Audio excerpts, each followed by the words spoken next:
한 번 더, 죄악의 결과는 멸망입니다. 여러분, 이 창세기 19장 전체의 내용을 한마디로, 한 줄로 요약한다면 죄악의 결과는 멸망이다, 이렇게 말할 수가 있습니다. 어렸을 때 읽었던 책 중에 어린 왕자라고, 여러분 생텍쥐베리라고 하는 사람이 쓴 어린 왕자, 책을 안 읽어보셔서도 카페는 한 번 다 가보셨을 거예요. 어린 왕자 카페가 그렇게 많더라고요. 그런데 이 책에 보면은 이런 내용이 있어요. 이 어린 왕자가 행성마다 돌아다니면서 여행을 하는데 두 번째인가 세 번째 행성을 갔는데 한 어른이 술을 마시고 있는 거예요. 그러니까 이 아이가, 어린 왕자가 묻습니다. 아저씨, 왜 술을 마시세요? 그러니까 술 마시는 분이 이런 얘기를 하는 거예요. 잊어버리려고. 그래서 뭘 잊고 싶으세요? 그러니까 부끄러운 걸 잊어버리려고 그래. 그래서 아니, 뭐가 부끄러운데요? 그러니까 술 마시는 게 부끄럽지. 그래도 2부 때는 좀 웃으시네요. 네. 1부 때는 왜 술도 안 마시는 우리한테 그런 얘기 하느냐는 대답이 없더라고요. 제가 그 얘기를 들으면서 어떤 생각을 했냐면, 어린 왕자는 그래요. 어른들을 이해할 수가 없다. 그런데 어린 왕자가 보는 어른들만 그런 게 아니라 인간 자체가 이해할 수 없는 거죠. 왜? 자기가 지금 술을 마시고 있는데 이 술을 왜 마시고 있는지를 이해를 못하고 마시는 거예요. 근데 마찬가지입니다. 그 맥락에서 볼 때 오늘 본문의 주제인 소돔성의 멸망이 다가오고 있는데, 인간이 얼마나 악한지도 모른 채, 그 악함을 통하여 어떤 멸망이 우리 앞에 다가오고 있는지도 모른 채 죄를 행하고 있다는 것이죠. 네덜란드, 덴마크의 유명한 실존주의 철학가 키에르케고르가 종말에 대해서 이런 이야기를 했습니다. 한 극장의 무대 뒤에서 불이 났습니다. 그러니까 대표 극장 사장이 사람들을 대피하기 위해서, 그죠, 불이야 그러면 다 놀래서 허둥지둥 나가다가 서로 밟고 넘어지고 그럴 것 같아서 주인공 역할을 하는 배우한테 이야기를 합니다. 나가서 얘기 좀 해주십시오. 연극이 참 진행이 되다가 갑자기 주인공이 나와서 그럽니다. 여러분, 놀라지 마십시오. 지금 이 극장에 불이 났습니다. 아니, 이렇게 얘기를 하니까 이게 막 지금 유쾌하게 연극이 진행이 되다가 갑자기 이렇게 진지하게 얘기하니까 이 관객들이요, 이게 재미있는 거예요. 이야, 만약에 이순재 씨라면, 이순재 저렇게 연기를 잘하네. 진짜니까요. 너무 진지하다. 그러니까 이 배우가 너무 안타깝죠. 그래서 나중에는 절규를 합니다. 여러분, 정말 불이 났습니다. 이제 일어나서 나가야 됩니다. 그런데 관객들은 그의 연기에 기뻐하고 환호만 보낼 뿐이었다는 거예요.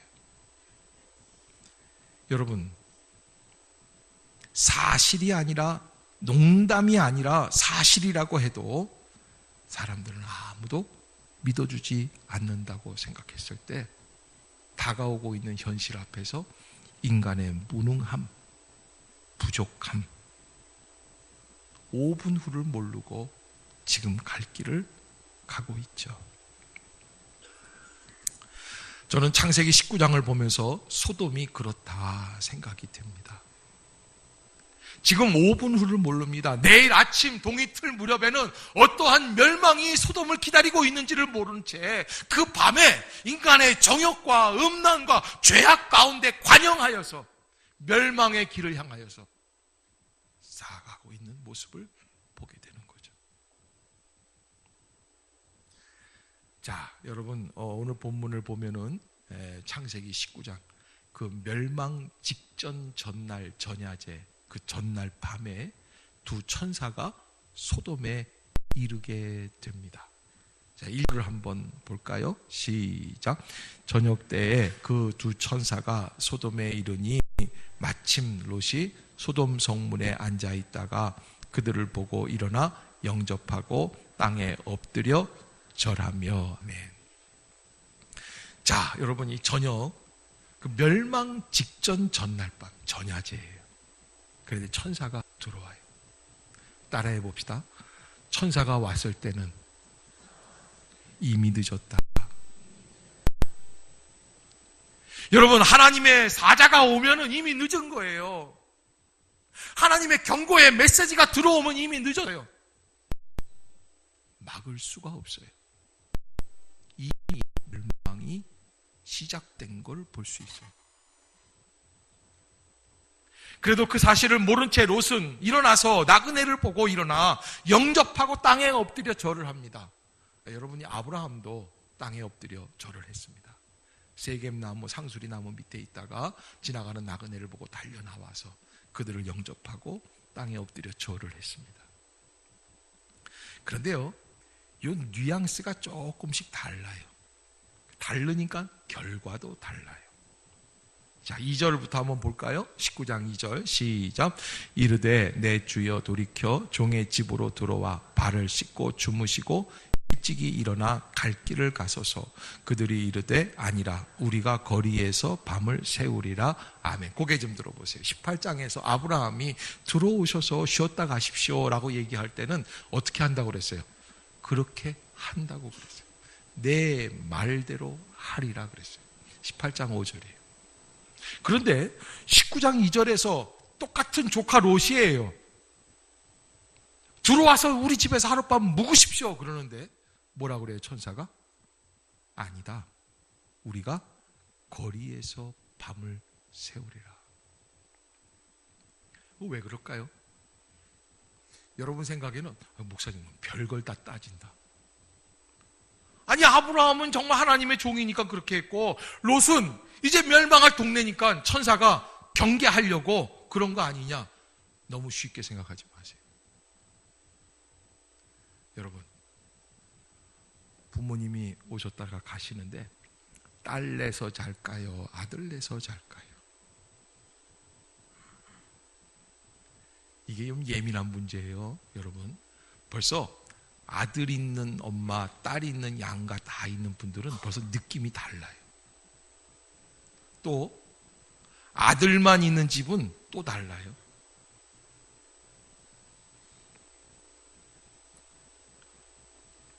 여러분, 이런 거 있잖아요. 이해하고 들어주세요. 또 그렇다고 또 뭐 제가 뭐 아들 있는 집 그 얘기를 하는 게 아닙니다. 밤이 늦었어요. 그런데 엄마한테 그러는 거예요. 주무시고 가세요. 아들이 그러는 거예요. 그러면 누가 또 얘기를 해야 돼요? 며느리가 얘기를 해야죠. 그러세요, 어머님. 이래야 되는데 뭐라 그러냐? 한 박자 늦어요. 방 많은데 그러시지 뭐. 잘하는 거예요, 말라는 거예요. 조금 느낌이 다르죠? 네, 느낌이 달라요. 그래도 옛날 어머님들은요, 며느리가 느낌이 다르게 얘기를 해도요, 나는 아들네 집에서 잘 역사적 사명을 가지고 태어났다. 그냥 주무셨어요. 근데 요즘 엄마들은 안 그래요. 좀 센시티브해요. 감각이 있어가지고, 요것 봐라? 이렇게 생각이 들어요. 달라요. 제가 왜 다르다고 표현을 하는지, 여러분, 천사들이 왜 그렇게 얘기를 했는지 18장 5절로 한번 가보세요. 18장 5절. 아브라함이 천사들한테 말씀해 드린 거예요. 18장 5절 시작. 내가 떡을 조금 가져오리니 당신들의 마음을 상쾌하게 하신 후에 지나가소서. 당신들이 종에게 오셨음이니이다. 그들이 이르되 내 말대로 그리하라. 아멘.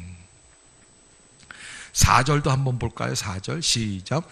물을 조금 가져오게 하사 당신들의 발을 씻으시고 나무 아래에서 쉬소서. 아멘. 자, 여러분 고개 좀 들어보세요. 뭐가 달라요?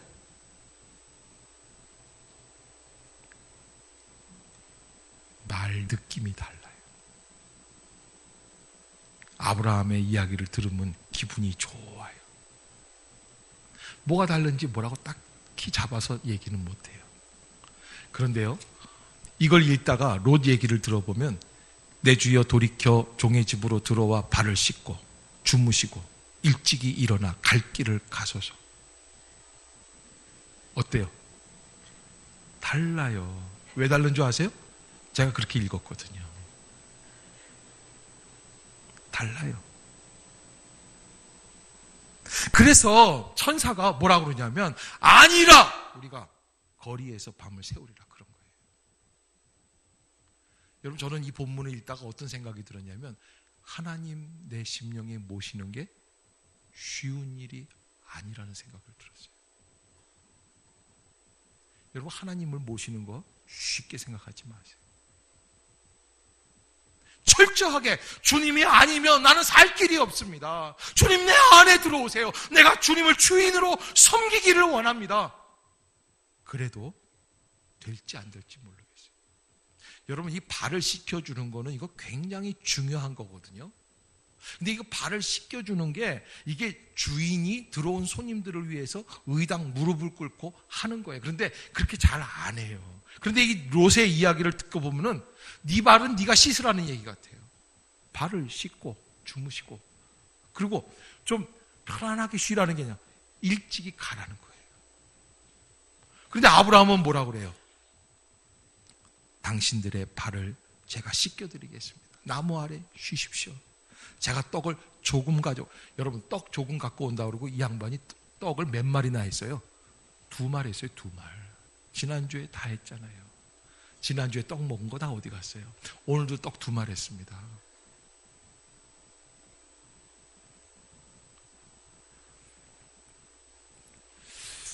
그 조금 달라요. 근데 왜 이렇게 다를까? 여러분, 3절을 보면은 아하, 이게 소돔의 문화가 어떤 문화냐라는 걸 알 수 있어요. 3절 한번 봅시다. 시작. 롯이 간청함에 그제서야 돌이켜 그 집으로 들어오는지라. 롯이 그들을 위하여 식탁을 베풀고 무교병을 구우니 그들이 먹으니라. 아멘. 참 이상한 거는요, 성경은 그들이 먹는 메뉴까지도 다 기록해 놨다는 거예요. 아브라함의 집에서 뭘 먹고 롯의 집에서 뭘 먹었다라는 게 기록이 돼 있어요. 이거 참 이상하죠? 그럼 먹은 거 뭘 먹었는지, 육개장을 먹었는지, 설렁탕을 먹었는지, 짜장면을 먹었는지, 그걸 그렇게 구태여 그게 뭐가 중요해? 한 끼 때우면 되는데, 그런데 그게 아니라는 거예요. 문화가 달라서 그렇다는 거예요. 어떤 문화냐? 여러분, 아브라함의 집에서는 뭐 먹었어요? 송아지 안심 스테이크 먹었어요. 송아지 안심 스테이크 먹었어요. 그것만 먹은 게 아니라 떡을 2마리나 했어요. 젖과 우유와 하인이 요리한 송아지까지 가져다가 놓고 그들에게 드렸어요. 그런데 롯의 집에서는 뭐 먹었어요? 달랑 무교병 한쪽 먹었어요.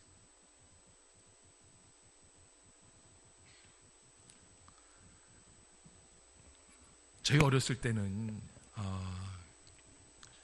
이게 먹는 게 그렇게 이렇게 흔하거나 그렇다고 제가 6.25 때 살았던 건 아닙니다. 그런데 그래도 이런 게 있잖아요. 아버님이 주무시다가 그래요. 아이고 궁금하구만. 이북분이니까 먹는 게 중요해요. 야, 저거 국수 한번 말아먹고 자자오. 그러면은 불 켜. 그러면 불 다 켜는 거예요. 불 켜요. 그러면 이제 우리 어머님이 아우 지겨워. 아니 또 뭘 먹겠대. 그래도 벌써 발은 어디가 있어요? 부엌에 가 계세요.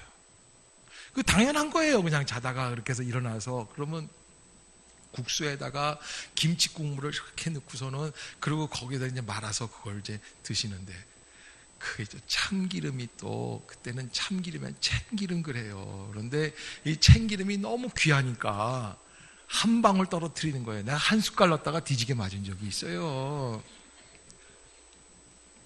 냄새만 한번 살짝 튀우는 거예요. 그러면 이제 이만큼 비벼오든지 말아와가지고 그거를 온 가족이 불 피고 이불 다 옆으로 하고 그리고서는 앉아서 이렇게 둘러 앉아서 먹는 거예요. 근데 그래 겨울에 좀 자주 그러는 겨울밤이 기니까. 그런데 그러다가 밖에 눈이라도 내리면요 잠잘 생각을 안 해요. 그냥 그때부터 또 다시 새로운 역사가 시작이 되는 거예요.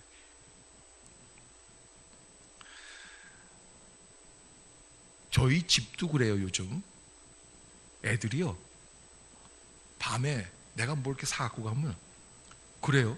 우리 막내딸이 엄마 나 이거 먹어도 돼요? 우리 때는 묻는 게 어딨어. 먹을 걸 보면 어떻게 해야 돼요? 바로 왜? 언제 없어질지 몰라 이게. 예, 살아야 되니까 먹고 살아야 되니까 생존의 본능이에요. 요즘 이제 그런 엄마한테 다 얘기를 해. 엄마 이거 저 먹어도 돼요? 근데 또 엄마가 뭐라 그러냐면 야 너 이빨 다 닦았으니까 먹지 마. 그럼 얘가 신통하게 안 먹어요. 난 그게 기적이야. 이거 어떻게 안 먹냐고. 아마 저희 집사람이 천사같이 착합니다. 그래도 내가 밤에 자다가 아이고 국수 한번 말아 먹자 그러면 정신이 있는 거야. 그 몸매에 무슨 국수야. 아마 당장에 뭐가 날라올 거예요. 저는 그럴 때마다 아 옛날이요. 그때가 그리워요.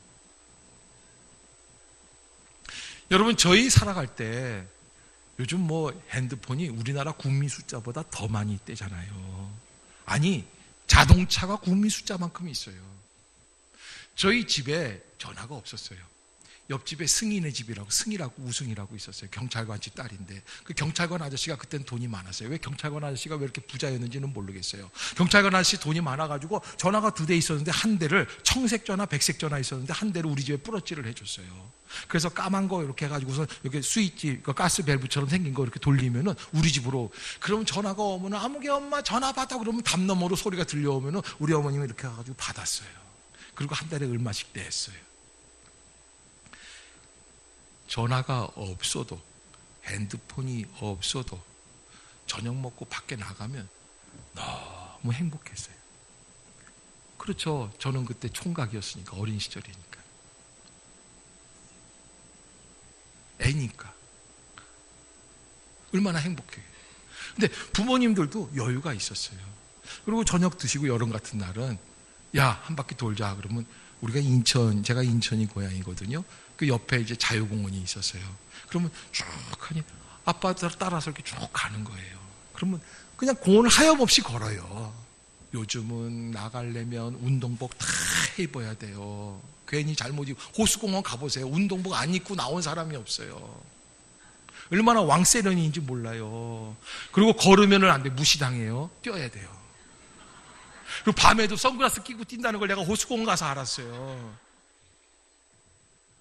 근데 우리 때는요 이렇게 걸어요. 걸으면 쭉 따라오잖아요. 그러면 동네 사람 다 만나고 그럼 또 얼마나 친절한지 국가에서 밤 10시가 되면 고향의 봄이 나와요. 나의 살던 고향은 그러면서 뭐라 그러냐면 이제 밤이 늦었습니다. 청소년 여러분 집으로 돌아가시길 바랍니다. 그럼 또 우리 아버님 뭐라 그러냐면 야 집으로 들어가는데 가자. 그럼 또 이제 들어가는 거예요. 그리고 자다가 밤 11시쯤 되면 국수 말아 먹고.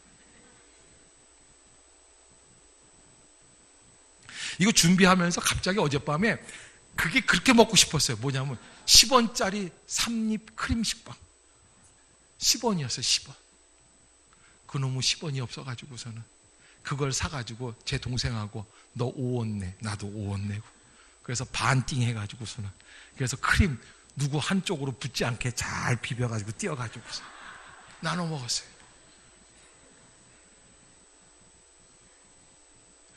여러분 그래도요 저희 어머님 아버님이 그렇게 뭐 인꼬 부부가 아니에요.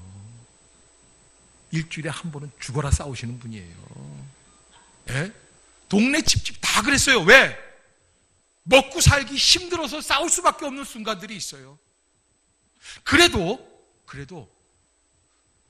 여러분 우리 동네에서 남편 죽이겠다고 약 타고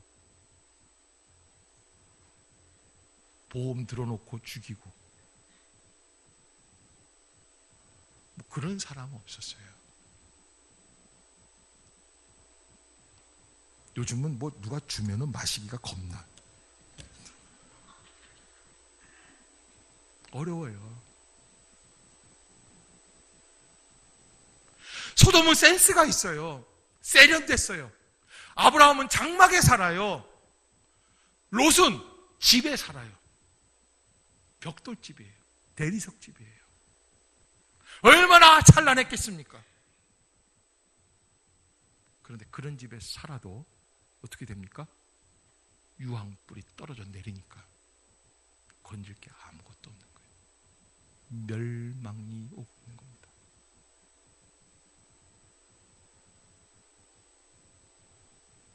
여러분, 마지막이 다가오고 있습니다. 태평양 지역이 불의 골이라고 해가지고 전 세계적으로 수백 번, 수천 번 땅이 흔들리고 있다고 합니다. 이웃나라 일본만 싹 흔들려서 바닷속으로 들어가고 우리는 아주 천연덕스럽게 잘 살 것 같죠?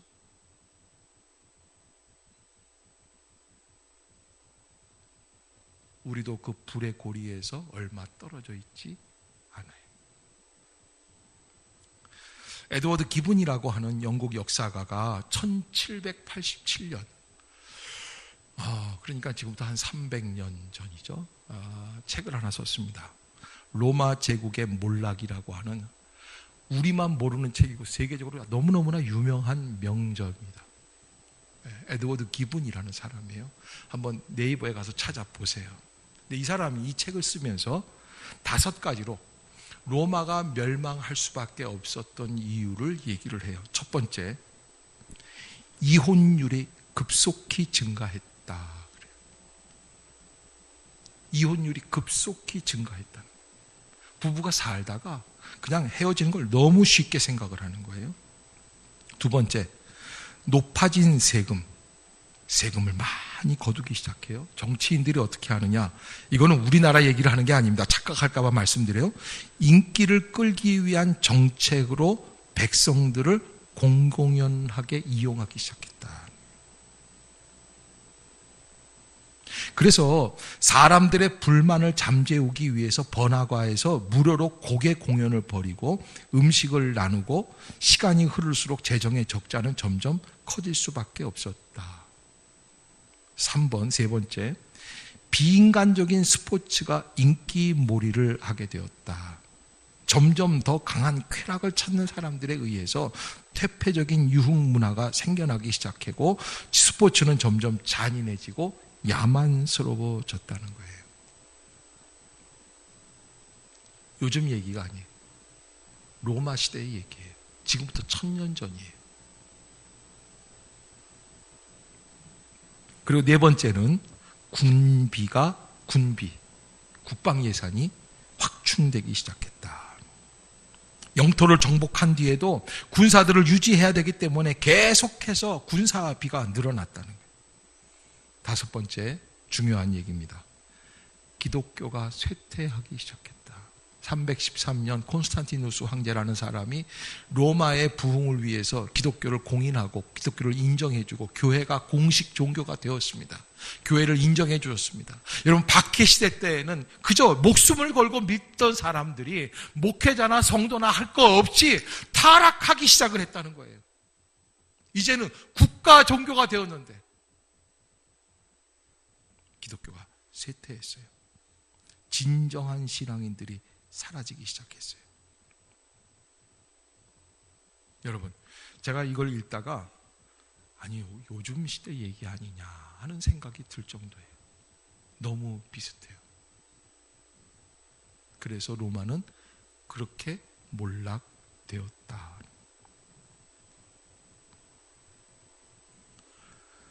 하나님의 멸망의 심판은 절대로 한순간의 모습으로 갑자기 우리에게 임하는 것이 아닙니다. 여러분, 롯이 달랑 무교병 한 조각을 들고 나그네에게 대접할 때 그 모습이 문화 속에서 이루어진 거예요. 아마 분명히 안 봐도 그림이 그려져요. 롯이 부인한테 얘기했을 거예요. 여보, 손님이 오셨어. 부인이 인상 쓰면서 나왔을 거예요. 나한테 상의도 없이 무슨 손님이야. 밥 좀 드려야 돼. 이 밤중에 무슨 밥이야, 정신없어. 그러면서 롯의 부인이 꼭 이렇게 얘기했을 거예요. 밤중에 너무 많이 먹으면 건강에도 안 좋아. 뭐야? 무교병.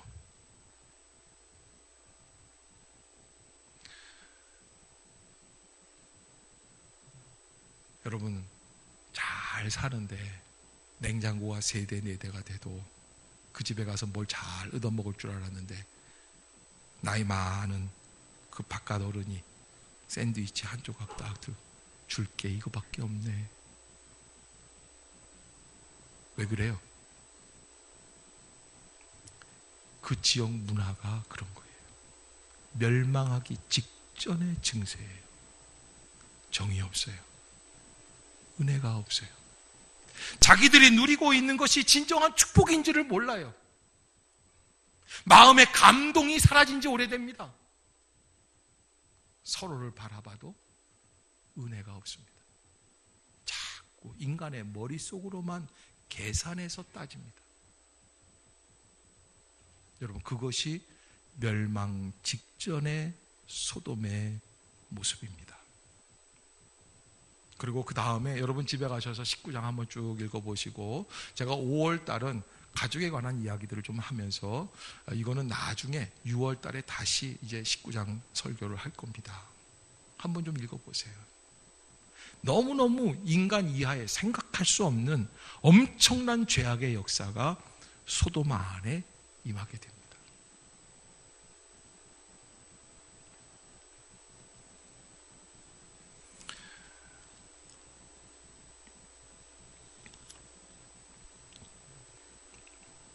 (1945년) 일본 히로시마에 원자탄이 투하되기 전에 미국에서는 여러 차례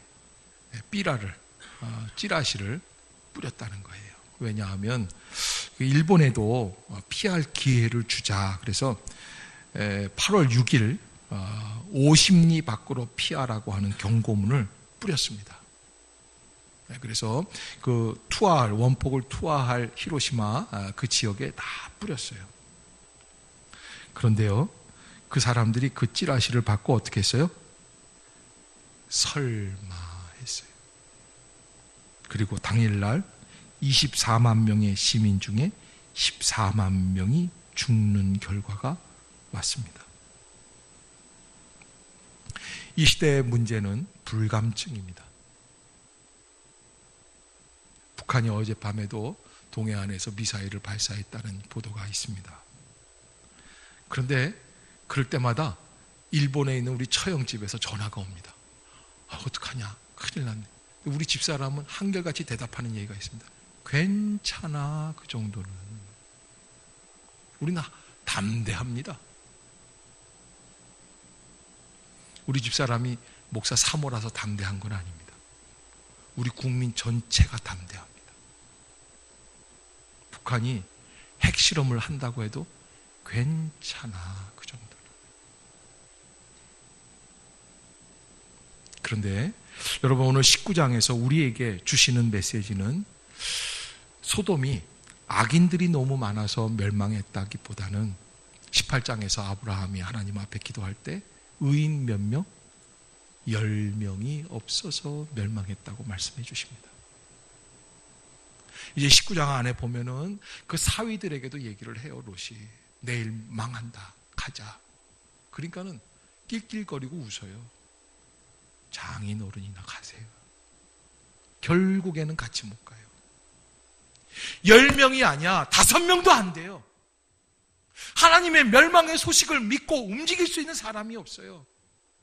여러분, 저희는 여러분들과 우리가 정말 의의를 행하고 정말 선한 일을 행하고 착한 일을 행하자는 게 아니에요.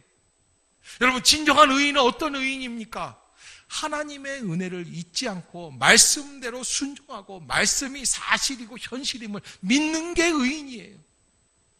뭐 큰 엄청난 일을 하고 어디 가서 뭐 고아원을 짓고 양로원을 짓는 게 아니에요. 하나님 말씀하신 것을 못 믿는 거예요. 장난으로 생각하는 거예요. 거기에 문제가 있어요. 사랑하는 성도 여러분, 우리가 이 5월달 이제 가정의 달이라 우리가 축제를 하는데, 그러나 교회에서는 가정의 달이라 이렇게 축제를 하지만 가정 안에서는 위기 속에 있는 가정들이 없는지 모르겠습니다. 부부 간에 서로 대립돼 있고, 또 부모와 자식 간에 서로 대립돼 있고, 고부 간에 대립돼 있고, 그 고부 간 사이에서 또 아들은 죽으려고 하고, 그래서 비극이 싹트고 있는 가정들이 없는지 모르겠습니다. 따라해 봅시다. 조금만 마음을 엽시다. 한 번 더. 조금만 마음을 엽시다. 자, 이렇게 보는데 한 300명 되는 사람들이 한 사람도 옆에 사람 손잡으면서 조금만 마음을, 한 사람도 없어.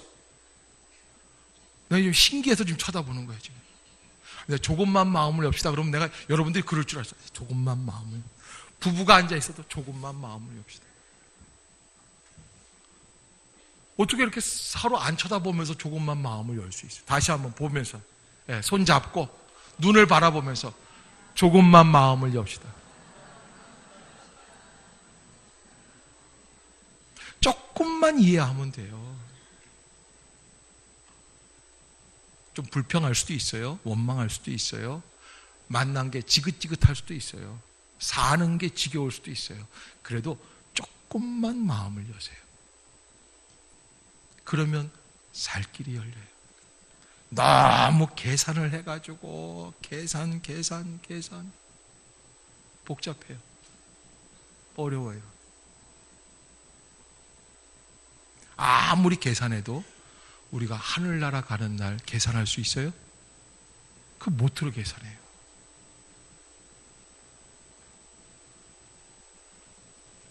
하나님의 말씀 앞에 마음의 문을 여실 수 있기를 주의 이름으로 부탁합니다. 그리고 가정 안에서 은혜를 회복할 수 있기를 바랍니다. 여러분 TV 같은 데 보면은 아이들이 영재라고 그래가지고서 영재 뭐 이렇게 나오고 그러는 것도 있어요. 애를 데리고 엄마가 얼마나 그렇게 싸돌아다니면서 영재 교육을 찾아다니고 뭘 해보고 어떻게 하겠다고. 그렇게 안 해도요, 우리 때는요, 다 서울대학 가고요, 갈 사람 가고요, 또 서울대학 안 가도요, 살 사람 살고요. 그 시간에 좀 부부가 손을 잡고 한다든지, 부모님 손 잡고 좀 한번 나가든지, 조금 여유를 가집시다. 원래 콩 심은 데 콩 나고요, 팥 심은 데 팥 나고요. 어느 목사님 그러더라고요. 쫄대 밭에서 쫄대 나고 왕대 밭에서 왕대 난다고. 김문우 목사님 맨날 하는 얘기가 그 얘기잖아요. 그 부모님이 천재면 애들도 천재가 나오는 거예요. 영 시원치가 않으면 안 그래. 영 시원치가, 내가 볼 때 영 시원치 않은데 괜히 영재 만든다고 막 다니고. 이름은 영재라고 지을 수 있지만 애는 영재가 안 돼요. 그러지 마세요. 조금만 편안하게 사세요. 그리고 이야기를 좀 하세요. 그리고 은혜를 잊지 마시기를 주의 이름으로 부탁합니다. 기도하겠습니다.